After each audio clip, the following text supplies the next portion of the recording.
So I recently finished writing a novel called Feeding Habits, and in today's video, I'm going to tell you all about it. A lot of you might know me for this particular book because my channel grew, I think, about like 4,000 subscribers when I started writing it. Before we get into this video, I've included content warnings in the description, so check that out in the description if you think there might be content in this video that'll be triggering for you. Feeding Habits is book 2 of a duology. The first book of the duology is called Mothwork, and I do have an all about my novel video, which I will link in the description in case you want to watch that before you watch this one. So let's jump into the basic info about Feeding Habits. So Feeding Habits clocks in at around 60,374 words.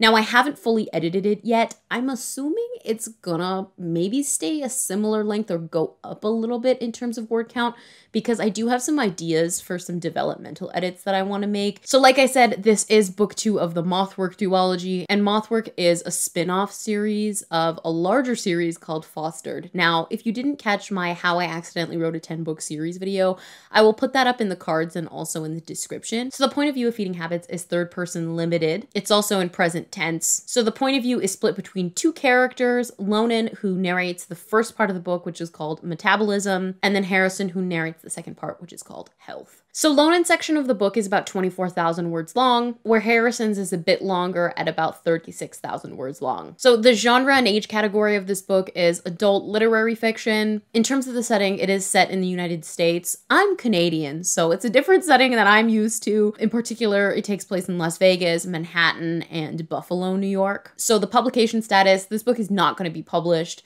I know that people have been asking me to publish this book or wondering if I will, and the answer is no. It would be absolutely mortifying to publish this book, but I'll get into that in the Q&A section of this video. So in terms of the aesthetic, Feeding Habits to me has always been sheep roaming a field at dusk, unpeeling a grapefruit in the dark, cool condensation on a bedroom window, a rowboat on dark water, dense green forest, shimmering city lights, the scent of gasoline, an isolated farmhouse, and a swinging amber rosary. Let's jump into the project history. Like I said, Feeding Habits is book 2 of the Mothwork duology. I began writing this book in April of 2020 and completed the first draft, which is more of a Franken draft, at the very end of June in 2022. Now, the events of Feeding Habits take place about a year after the end of Mothwork, which is book 1. I wrote this book accidentally. I did not choose to write this book. I kind of stumbled into it. Now, Mothwork was supposed to be a standalone spin-off. In fact, I had deemed it a just for fun project, which means it wasn't supposed to be serious at all. But I finished Mothwork in March of 2020 and didn't have any novel-length projects that I was writing at the time. So what I did is I tried to write what I thought would be book 7 of the Fostered series, the main series. That book was supposed to be called Houses with Teeth, which has since morphed into a different book. But for me, the pressure of drastically changing the series genre, I wanted Houses with Teeth to be like purely adult literary fiction, where the rest of the series was really founded on genre fiction, particularly young adult dystopian. That pressure really got to me. I couldn't handle the pressure and very quickly started pursuing a different idea, which was called The Sun Only Drowns Us, which is another adult literary fiction novel that I'm still working on and off. However, I also couldn't handle the pressure of writing a book that was pure literary at the time, and I honestly didn't have the skills that I needed in order to finish the first chapter. Spoiler alert, I have finished the first chapter since then because I've developed quite a bit as a writer. But with that said, me back in 2020, I didn't know what to do. I had nothing to write and I was just kind of freaking out. One night, the pressure had gotten to me quite badly, honestly. I was pretty unhappy in my room one night. I was feeling quite anxious. I wanted to write, but I felt kind of incapable of doing so. I felt really stuck. So my twin sister, who's also sort of my critique partner, turned to me and she was like, why don't you write a book 2 of Mothwork? Now, this was an idea that I joked around about, but I never thought I would actually do it, which is hilarious because that's how I have accidentally written 10 books in the Foster series in general. But at her suggestion, I was like, you know what? Screw it. I am so miserable right now. I just want to write something that feels familiar. I was missing Mothwork. I had finished it right before I moved back home from university. And so I was kind of feeling nostalgic for that time in my life. And I thought feeding habits could fill that void. Originally, I started this project thinking it was going to be a really quick one to draft. That's because the first chapter came to me so easily. Spoiler, this was basically the only chapter that came so easily to me. It was a false sense of security. I projected that I'd write about a 50K word draft by July of 2020. And remember, I started Feeding Habits in April of 2020. So how long did writing Feeding Habits take? So I started this book on April 5th of 2020, and I finished it on June 30th of 2022. That was approximately 2 years and 3 months. Now, there were some large gaps between drafting, the most notable being a gap between June 2021 and a gap between June 2022, literally an entire year of not doing anything to this project. The only thing that I did to Feeding Habits in that entire year was sort of line edit a chapter, and I actually have a video of me doing it just so that I could show you my process of sort of going through a chapter start to finish. So I'll link that in the description. I'm a writing major and I was working on writing for school. I was also really, really busy. I was in my 3rd year at the time, and I was also sort of working on another project called Seventh Virtue. Now, I wasn't drafting it a lot during the school year, but whenever I was drafting, I was putting my energy into that one because that one took a little less sort of elbow grease to get into. So who are the characters of Feeding Habits? So I'm going to talk about 4. So I'm going to talk about Lonan, Harrison, Eliza, and Suze. Now, Lonan and Harrison are the most important ones, so I'm going to spend more time on them. So let's jump into Lonan. Who is Lonan? Now, Lonan's full name, I think, is Lonan Eric Clark. I remember things. See, I have a terrible memory when it comes to my book. I remember his name. Now, in Feeding Habits, he's 22. He's bi. He's a Sagittarius. And he's ISTJ. Back when I did my All About My Novel video for Mothwork, I had included some descriptor words for each character. So the words for Lonan when he was in Mothwork that I chose were logical, ambitious, impulsive, irrational, pensive, and unreliable.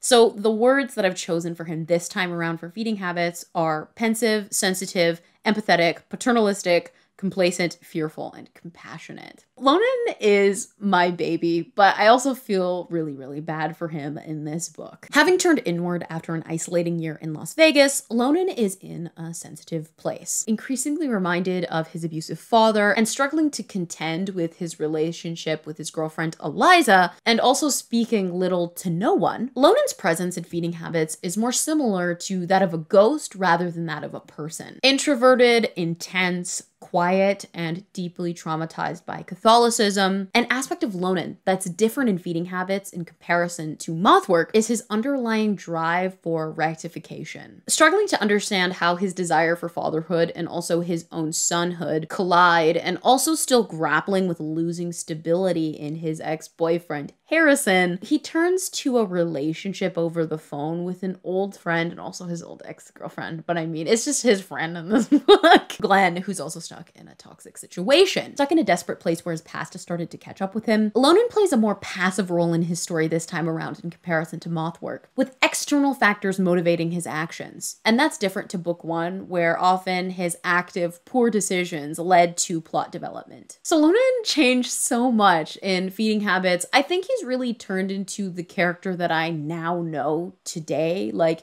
he's done a lot of development since I initially brainstormed him back in 2015. I think I really found his core in this book, which is quite exciting because, of course, he lives on in other iterations, other spin-offs of Fostered, so it's good to know. Feeding Habits' version of Lonan will inform the other Lonans in the other books. What's funny to me is that Lonan started off as such a different character. Back when I invented him in 2015, he was a confident, driven, obnoxious, leadership-oriented kind of person. In the 5 years it took for him to get to Feeding Habits, his sensitivity began to mellow him out a little, and I begun to see a side of him that I hadn't seen before, and that's his vulnerable side. This book, I think, tests how far he can be pushed in his vulnerability. Now, Lonan gets on track to becoming a much better person in Feeding Habits. Where in Mothwork, we saw him use Harrison as a scapegoat to process his own trauma, in Feeding Habits, he does a lot more internal reflection. So we see him contemplate his own future fatherhood, good, reckon with God, and care for others instead of just himself. What is Lonen's internal conflict? Lonen struggles most with breaking free from past patterns and starting a new life where he knows he deserves to be cared for and deserves to be caring for others. But what's his fatal flaw? So Lonen feels like he's extremely isolated in feeding habits. And he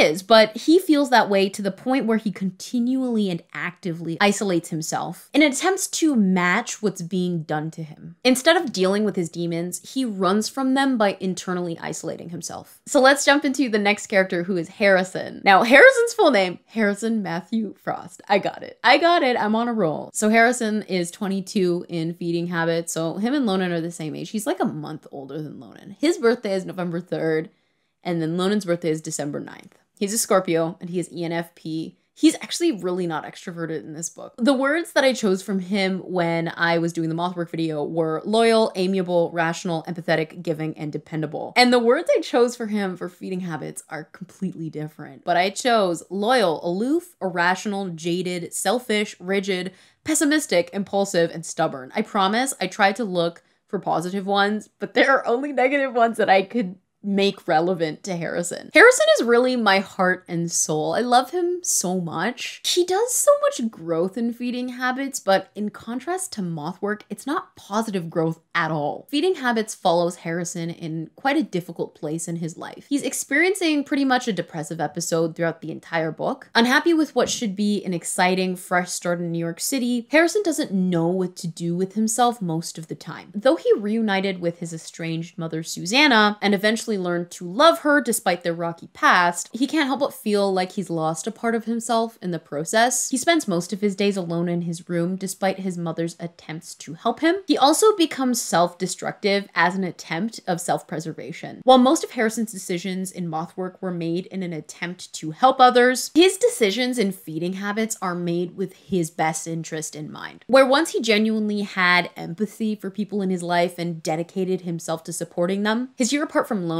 has hardened him into a more selfish, manipulative person. Where he struggled to enforce boundaries when it came to caring for others, in feeding habits, he's gone to the complete other extreme, where apparently he doesn't care about anyone at all anymore. Most of this is a front for the deep hurt and loneliness he feels as he's begun to process his childhood trauma, and especially how that trauma impacts his relationship with Lonen. So what's Harrison's internal conflict? Harrison struggles most with simultaneously feeling like a burden and also feeling like he lacks meaningful support when he needs it the most. And that's mostly because his feeling like a burden forces him to reject any form of help. So his fatal flaw is kind of similar. In feeding habits, Harrison's fatal flaw is his insistence of self-sabotage. He can't stop himself from ruining his life the way he believes it should be ruined. He doesn't want to be abandoned, but knows that he will be, or thinks he knows at least, and so he abandons himself first. You see that happen a lot throughout this book. All in all, my two main characters both need a lot of therapy. So let's talk about Eliza. Now, Eliza is 25. I don't know her sign. I don't know her MBTI. I'm sorry. Eliza is Lonen's current girlfriend in feeding habits. She's a really complicated person, and I wish I had had more time to really interact with her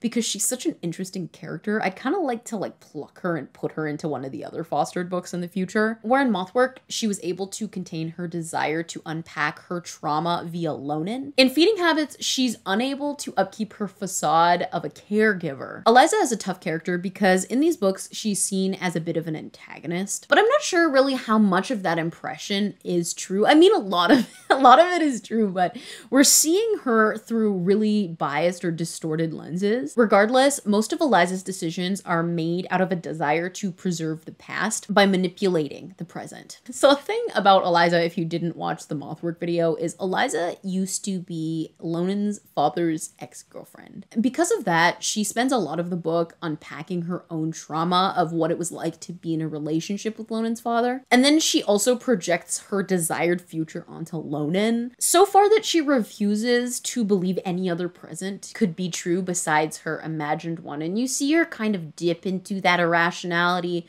toward the end of Lonan's part, because she doesn't show back up after that point, after the 24,000 word mark. The words I've chosen to describe her are immature, attention-seeking, dedicated, inflexible, focused, imaginative, and deceptive. So what is Eliza's internal conflict? Eliza struggles most with the fact that she cannot resurrect the past. She spends a lot of the book trying to create a very specific future outcome for her and Lonan's relationship that would hopefully, in her eyes, rectify what didn't happen as she hoped in the past. So her fatal flaw. Eliza believes she can recreate the past in order to come to terms with her own trauma and hopefully to maintain a fruitful life. She's insistent on manicuring her life to the point where it becomes impossible for even her to keep up with. So the next character I want to talk about is Susanna. Now, Susanna is Harrison's mother, and she's sort of like, I think, in her 40s. She gets a lot more screen time in Feeding Habits than she did in Mothwork when she was introduced sort of at the midpoint. Though she is a positive, sometimes upbeat or sarcastic presence in Feeding Habits, she struggles most with her son's perception of her, but particular perception of her present self. And that's because Harrison is still contending with her abandonment of him when he was a child. And though he has tried his best to forgive his mom, she does understand why he isn't 100% there yet. But a part of her feels deeply guilty for her actions, and I think she'll feel that way for the rest of her life. Most of Suze, however, is perceived through Harrison, so we don't get to see much of how she truly feels. So Harrison spends a lot of the book kind of just contemplating his mother and like thinking about his mother. Now that we have covered the characters, what is the plot of Feeding Habits? So this is the summary. I'm just gonna read it. Lonan isn't sleeping. He hasn't slept since the phone calls started. Only on Fridays, only in the afternoons, only in a code he and the caller understand. Navigating the remnants of a destructive romance, he finds solace in supporting the caller who's in a similar situation. But as both Lonan and the caller find themselves more and more in a situation of prey versus predator, he chooses to leave what has been familiar to help not only himself, but the caller and the child she appears to be caring for. Harrison isn't happy. Settled into his new life in New York City with his mother Susanna, things should be exciting, vivid, and glamorous, but life in the city is duller than he projected. Unable to hold down a job or make friends beyond a litter of stray kittens, he concludes his restart will only ever be disappointing. As he cycles through the bland circuit of his new life, an inevitable truth is revealed. Though Harrison doesn't want to admit it, he knows what's missing and must decide whether or not he's willing to go and find him. Feeding Habits is kind of like minimal on the plot. It's mostly vibes, but it's also mostly emotional arcs. It's not necessarily plot arcs. So let's dive into a quick summary of each chapter. So the first chapter is called Bad Vegetarian. Isolated in the Las Vegas apartment he shares with his girlfriend Eliza, Lonan occupies himself by painting their kitchen when an alarming phone call from an old friend derails him. Chapter 2 is called Wicked Child. Lonan bonds with his peculiar neighbor Anya and Anya's child Joey after volunteering to repaint their kitchen. Chapter 3 is called Witness Date. Lonan makes a stunning realization about his father and what that means for his and Eliza's relationship. Chapter 4 is, you gotta forgive my pronunciation on this, coup de grace? It took 10 years of French class. I'm so sorry. A tragedy sparks a road trip to Lonan's father's cabin where Eliza's true motives are revealed. Chapter 5 is Holy Obedience. Lonan burns old demons, and Eliza executes her sinister endgame, which sounds a lot spookier than it is, but I guess it is kind of spooky because she drives them into a lake. So that marks the end of Lonan's part. Chapter 6 is the start of Harrison's point of view, and the 6th chapter is called Blood Sister. Harrison prepares for a dinner reunion with an estranged friend who reminds him of unfinished business. Let me give you a guess on who the unfinished business is.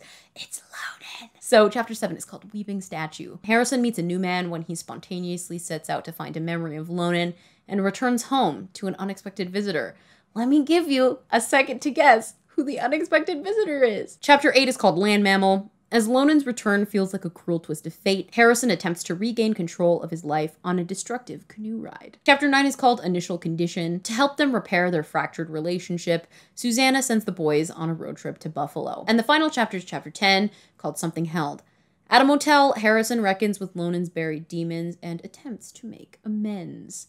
So I also want to talk about music for this book because music was a really important part of the conception of Mothwork. Now, a lot of the music is quite similar to what I listen to, but Mothwork wouldn't have been written without Nothing But Thieves. It was a lot of me when I was in grade 12, when I was in high school. We'd go on like these long like school trips, for example, or I'd just be like in class or whatever, you know, not listening. No, I was listening. And I would be listening to Nothing But Thieves and I would just be daydreaming to like a book that I could write about my boys, but I never thought I would write it. And so music was really important to conceptualizing the boys. So, but the following songs are songs like when I hear them, I immediately think of my book. And I think of this book in particular. Now, some of them are repeats from Mothwork, and I'll let you know which ones. So I've grouped them by artists. It's Nothing But Thieves, Jeff Buckley, Julia Jacqueline, and then some Marika Hackman, and then one Current Joy song. So from Nothing But Thieves, Miracle Baby by Nothing But Thieves. When this song came out, I was like, this is chapter 2.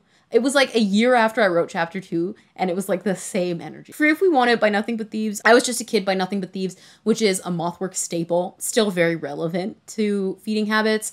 Take This Lonely Heart by Nothing But Thieves, which was Lonan's theme song in Mothwork, which is pretty relevant, I think, still to feeding habits.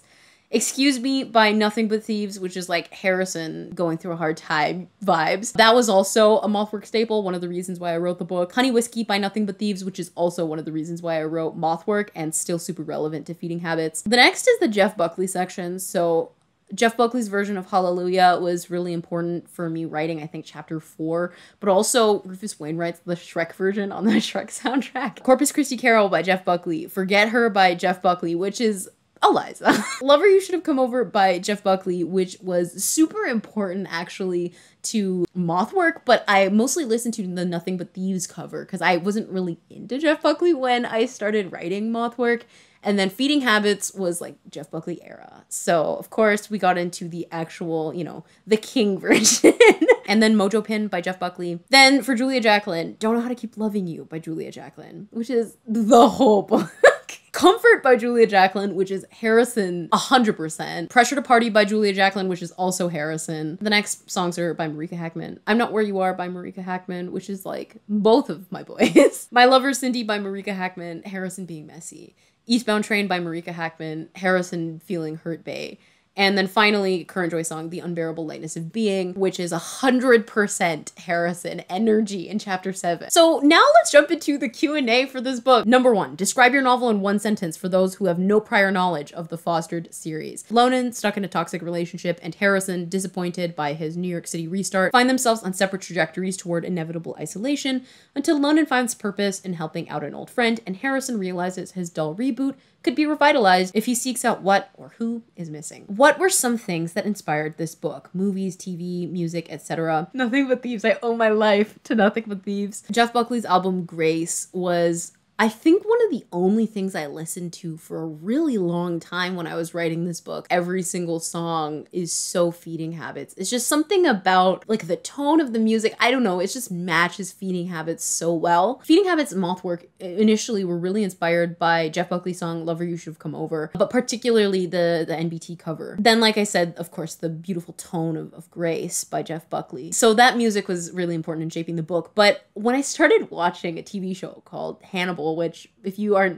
not new to this channel, you already know. I love Hannibal. I'm autistic. Hannibal is like my #1 special interest. So when I started watching Hannibal midway drafting this book in June of 2020, I was floored because at that point I'd been drafting the book since April, and the tone, the dialogue, the extreme subtext, the naturistic atmosphere, the intense bond between Will and Hannibal, the nonsensical dialogue, all of it screamed feeding habits. It was like a gift from God, like literally. I was like, the heavens have descended on me and gifted me this thing that is so similar to my book, and it was just fabulous. It matched Feeding Habits' energy, and it was great inspiration beyond that point. How much did the story change from when you first started the idea to now?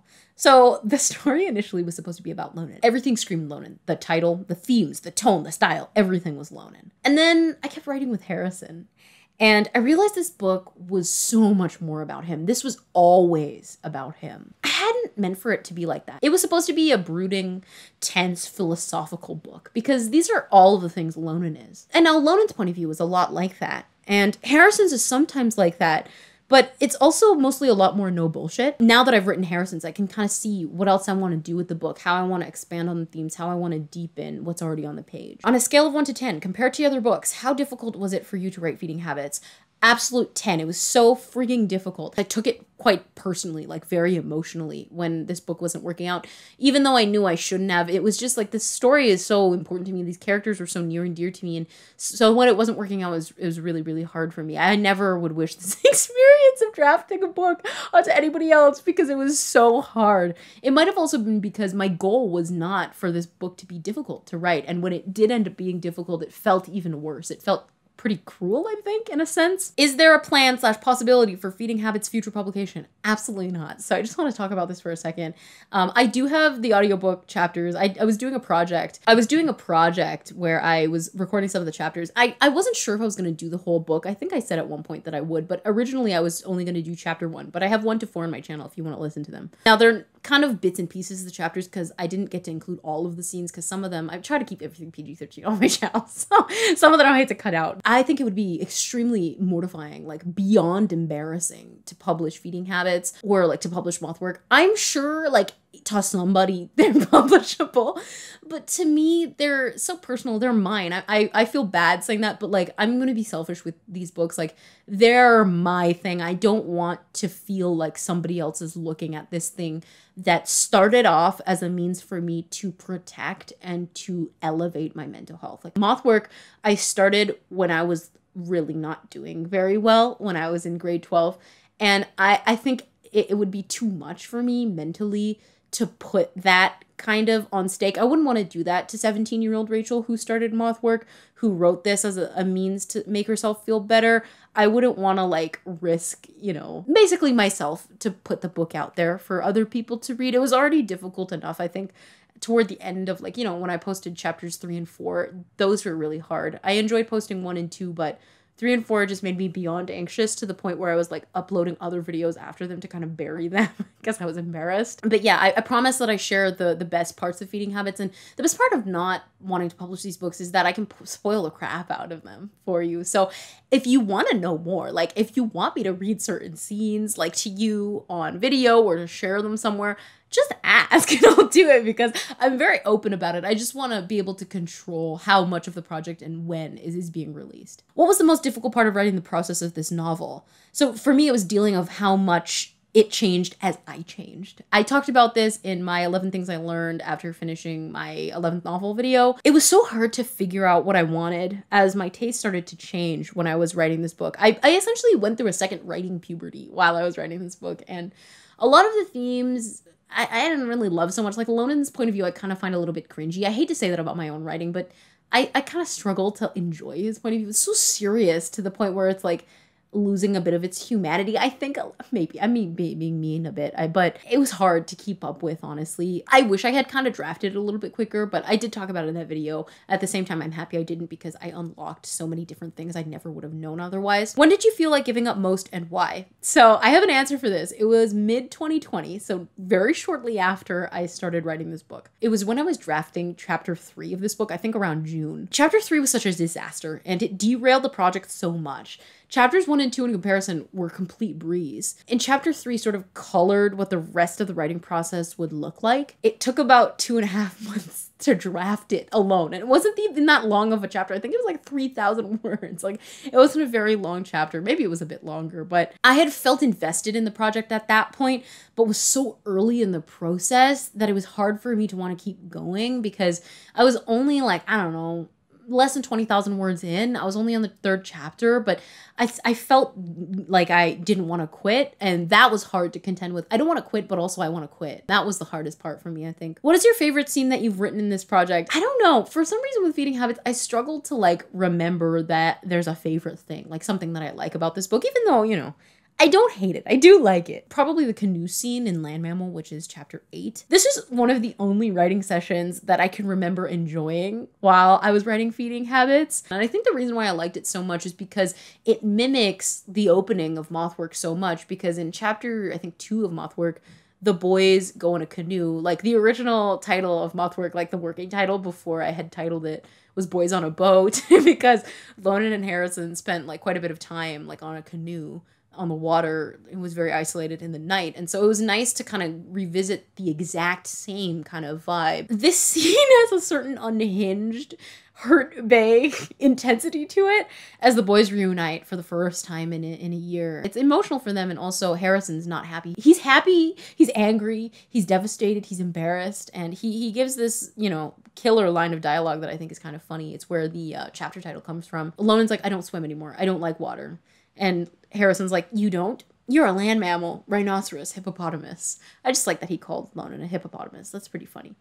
Who was the most difficult character to write? Harrison, hands down. It's crazy to say that because I love where he ended up, but I just didn't understand where he was for the first year of writing this book. I thought he'd still be the same Harrison I've always known him as, taking care of people, putting others above himself, and I'd constructed the book to reflect that. That was a mistake. I didn't realize I had kind of overwrote his own feelings for sort of my own desires. I forced Harrison into a space where he had to take care of somebody else. That's how I planned to write the book. The ending reflected Harrison, like, kind of going back into that caretaker role that he partook in Mothwork. I thought it'd be another book of Harrison's gotta take care of Lonan again. But then I really rejected that idea when I wrote chapter 8, Land Mammal. And that's because Land Mammal taps into more of Harrison's psychology.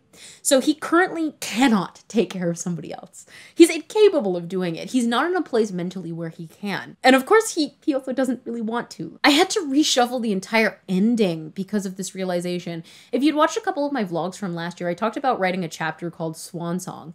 And originally when Lonan went back to Harrison and they reunited, Harrison, like, kind of started taking care of him again. And I wrote a chapter called The Original Something Held, which was the original chapter 9. I wrote a chapter about Harrison basically taking care of Lonan. Then I also wrote another chapter, which is chapter 10, was Swan Song, where I jumped back into Lonan's point of view. I actually didn't end up doing that this time around. So Swan Song, I had Lonan really struggling because he goes through some really traumatic stuff that you don't see on the page after his point of view ends. Honestly, I didn't want Harrison to jump back into that role. I refused for him to jump back into that role because I didn't think it was fair to him, honestly. It wasn't fair that I was making him do something he didn't want to do. I didn't want to do that to him. Like, these are characters, they're fictional, they're part of my brain, but I deeply care about them, you know? Like, I have been writing with them since, I mean, Harrison was one of the first characters I ever created. I created him in 2014 when I was 13 years old, and I care about him, you know, even if he's a figment of my imagination. I have a lot of empathy for him, and I didn't feel like I was respecting him by doing that, and it didn't work for the story I had already told up until that point. Now, I'm happy I did all of that hard work with Harrison because it's informing of his character today. And of course, he exists in other iterations of Fostered, like in Seventh Virtue. I despised writing with him up until I got to Land Mammal, and listen, I didn't write Land Mammal until a really long time into the drafting process. So that means I spent, you know, several months, like 6, 7, 8, 9 months hating Harrison so much because I couldn't tap into his emotions, really. And honestly, he wasn't working for the story I thought I was trying to tell. But I wasn't giving the respect and agency he deserved to fall apart, honestly. He needed to fall apart in this book as I'd allowed Lonan to fall apart in Mothwork, and I wasn't allowing him to do that. And the moment I did is when everything clicked in place for me. Who is your inspiration for Eliza? I'm just listening to your audiobook and I do feel scared of her. Oh my gosh, I'm so sorry that Eliza scared you. You know, Eliza was really inspired off of the original lore of Mothwork. So in Mothwork, the first scene, the boys find a Polaroid photo of Eliza vacationing in Europe. Now, it's a really romanticized image. It's literally her in a European street with sunglasses and like it's a Polaroid and like there's like an inscription on the back or whatever. So it's very romantic. And Eliza's construction reflects that. She didn't come from anywhere in particular, honestly. Initially, she was supposed to be a really supportive friend to Lonan. Like, I loved Eliza when I originally created her. She was like such a nice person. And I think there's still a side of her that is that person who she was, like in the original chapters, you know, before the end of Mothwork. Like in the first couple of chapters where you meet her, she's really, really kind. Her and Lonan weren't supposed to be romantically involved at all. That was not in the cards. But it's when I added that dynamic that her character shifted kind of naturally. Her generosity was sort of recontextualized, and the history of her and Lonan's relationship is what got me digging beneath her good person persona, because she was dating the son of her ex. And Lonan doesn't have a great relationship with his father, who has at this point died in feeding habits. So, you know, there are a lot of complex things to interrogate when it came to Eliza. So I think that might reflect in her character. I think she is a really vulnerable character and has gone through a lot. My light just turned off. A ghost didn't do that. It's just dying. When you were drafting your novel, knowing that you're a pantser and a literary fiction writer, how did you build tension in the first few pages? I honestly didn't think of this book as literary fiction when I started writing it, so it wasn't like the literary fiction thing that I considered at first. But for the pantsing bit, I followed the tension that I naturally felt and that most intrigued me.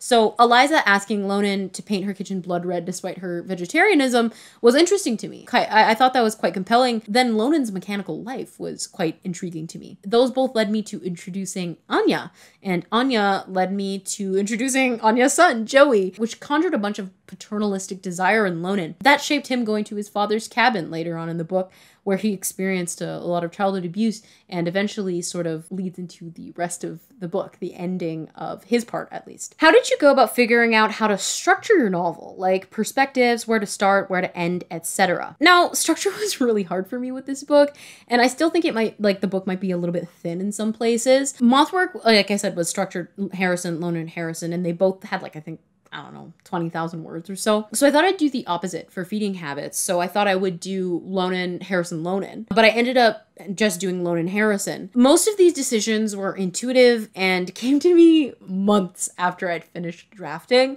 I realized a year into drafting that I'd missed a critical arc, for example, in Harrison's point of view. And that was his arc with sort of his mother. So I wrote Initial Condition, which is one of the chapters, to sort that out. So a lot of my structure decisions kind of came with me realizing after rereading the book like a year later, like, oh, I missed a whole bunch of stuff. Which of the characters had the most surprising revelation while you were writing the draft? Harrison. This entire video is Harrison. So when I realized Harrison was kind of in his villain era, the book really changed. He makes really selfish, often terrible decisions in this book that genuinely do harm other people. And I leaned into that when I realized where he was at. But that took about 1.5 years of writing to even come to or notice. Now, Lonan remained so similar to how I've always seen him. Albeit, I mean, he's not as toxic in this book. And so did Eliza, but Harrison showed me a negative side to himself that I hadn't paid much attention to. And honestly, that negative side, that sort of self-deprecation, that self-sabotage translates into Seventh Virtue now, which I think is really helpful for me because I got to learn more about him. What about the project gave you the most joy? The answer is Harrison. Ding, ding, ding. He's the golden ticket in this video. Honestly, he made me so miserable in 2020. I hated writing his point of view. I think I've said this in old vlogs. It was so difficult writing with him all the way up to mid 2021, really. And that was right up until I cracked into his head in Initial Condition in June 2021, when I realized he has a lot more going on than I thought. And that's when I started to really love him. And now he's like my favorite character. Lonan used to be my favorite character for a long time. I think for 5-6 years, Lonan was my favorite character. And now Harrison has my heart. He's my baby. I will protect him with my life. Did you ever second guess your decisions as you were writing? If so, how did you get through that? I second guessed myself all the time when I was writing this book. I second guessed myself so much when writing this book that it made drafting it so much harder than it needed to be. It stopped me from writing several times or made writing more difficult because I made the wrong decision. I knew that I'd made the wrong decision. Now, what helped me was realizing and accepting that I was capable of making mistakes and fucking up, basically. It took off the pressure when I realized that I might have to scrap something I just wrote or rework it or add something completely new instead of forcing something that wasn't working into the story. And the example I'm going to give is calling back to Swan Song, which I really wanted to hold on to Swan Song. I wrote like 10,000 words of Swan Song and then I threw it out. And that freed me so much more when I realized, okay, I messed up by writing Swan Song. Let me fix it. And I wasn't so precious, I think, about the writing or the writing process, and that helped me a lot. What did you have the most fun writing? The answer, again, is Harrison, but particularly Harrison being messy. I really enjoyed writing him in the rewrite of chapter 7, and that's called Weeping Statue, which, by the way, is so different from the original that I had posted an update about on my blog. It's completely different now. It's long. I think it's the longest chapter I've ever written. In that time, Harrison does really reckless things that I won't name on video. I'm not saying anything that he did was right or good. They were far from right, but it was really fun to write. I will say that. It was just really fun. As you were writing, did any symbols pop up that you didn't anticipate but that became very significant? Absolutely. 2 of them. So the first one is for Lonan, and the first is the caribou image. Now, the sound of caribou running repeats. It sort of represents how Lonan feels a bit herded along in his life, not just by Eliza, but in several different avenues, herded by himself, herded by his father, herded by Eliza, herded by so many different people. Now, the next one, I'm so sorry to my Portuguese friends if I pronounce this wrong. Portuguese tarts, the pastéis de nata. They are the really delicious tarts that Harrison's mother will make for him. The pastéis de nata in particular represents Harrison's childhood and his innocence, I think. And the book kind of ends with him asking his mom, he's like, hey mom, like, do you want to show me, like, when I get back home from this trip that he ended up going on with Lonan, like, do you want to show me how to make them? We can make a whole day out of it. And I think it means a lot to her because it moves on from just being a food item to being like symbolic of their relationship and of his innocence and of his childhood and of brighter things. So yeah, I wasn't expecting that one at all. What was your favorite thing about writing your novel? Harrison, oh my God, take a shot for how many times I have been excited about Harrison in this video. Getting to know Harrison better is one of the biggest blessings I think of my life. I know that that is kind of a big lofty thing to say, but I would be nothing, I think, without Harrison. I'm so happy to have written him and to have gotten to know him because he means a lot to me on a different level. If one of my characters come to life, I wish it would be him because he would be a really great person to talk to, I think. What's the most important thing you've taken away from your experience writing this book? I made a whole video about 11 things I learned from writing this book, but the most important one from that video in general was that sometimes a project tells you what it needs long after you needed to hear it. This was such a big thing to realize, and it kind of sucked. It wasn't one of those nice things to realize about your own writing, but when I did make this realization, it changed a lot of things. It made Feeding Habits a lot easier to write. Sometimes it's nicer to know that it's not always something that you're doing. Sometimes luck will have it where you just won't know what you needed to know when you needed to know it. So that's going to be the end of this video. That's Feeding Habits. I hope that you guys have enjoyed following me along on this journey. If you have any more questions about the project or just want to chat with me about it, let's discuss in the comments. But Feeding Habits was a huge project for me. The fact that it's wrapped up is just a really big deal. So I'm so happy that I was able to culminate it into this one video. So let me know what you're working on in the comments. But thank you so much for watching, and I'll see you in another video. Bye.